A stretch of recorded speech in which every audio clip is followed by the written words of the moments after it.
이가 예전에 장기적 집권을 꿈꿀 때 네. 그 유신 독재를 할 때 김대중 죽이기를 그렇게 했었거든요. 아, 김대중만 그렇죠. 죽이면 이 독재를 견제할 사람이 없다 이렇게 생각을 네, 했던 것 네. 같아요.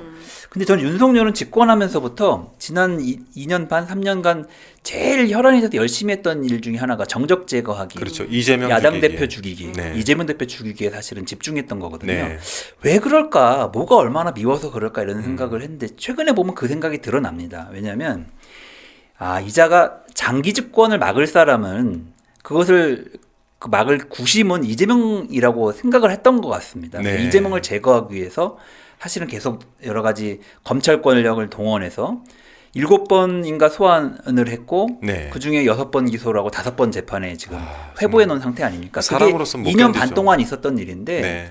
보통 다른 나라에서 정적을 죽이기 위해서 검찰을 동원하더라도 한두 번 기소하고 뭐 한두 개 재판을 해보고 뭐 이런 건 있지만 네. 이렇게 집요하게 사건을 또 만들고 또 만들고 또 만들어서 5개의 재판에 합의하는 이런 일은 사실은 거의 없었는데 정말 이렇게 집요하게 이재명 대표 죽이기를 하려고 했던 이유가 결국엔 장기 집권에 걸림돌이 된다고 판단해서였던 게 아닌가 이런 생각을 이제 하게 됩니다. 네. 그리고 그뿐만이 아니라 이재명 대표를 계속적으로 악마화하는 그래서 이재명 대표에 대한 혐오를 키우고 이걸 계속했죠. 결국 그러다가 일어난 게 작년 이제 1월 달에 부산에서 그 흉기 테러 사건, 암살 테러 사건이 벌어진 거 아닙니까? 끔찍했죠. 예. 네.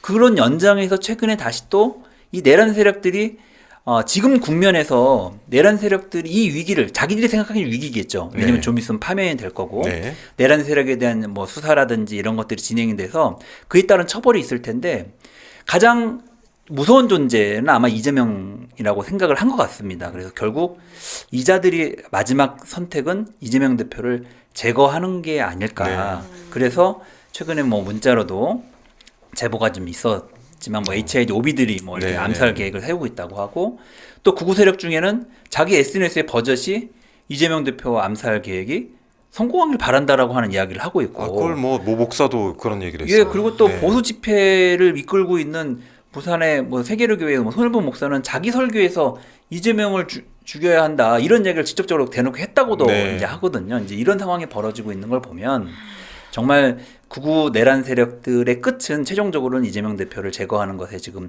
초점을 맞추고 있는 게 아닌가 이런 네. 걱정이 들고요. 그래서 정말 이 내란의 최종적인 종식을 네. 위해서는 이재명 대표를 잘 지키는 게 중요하다. 네.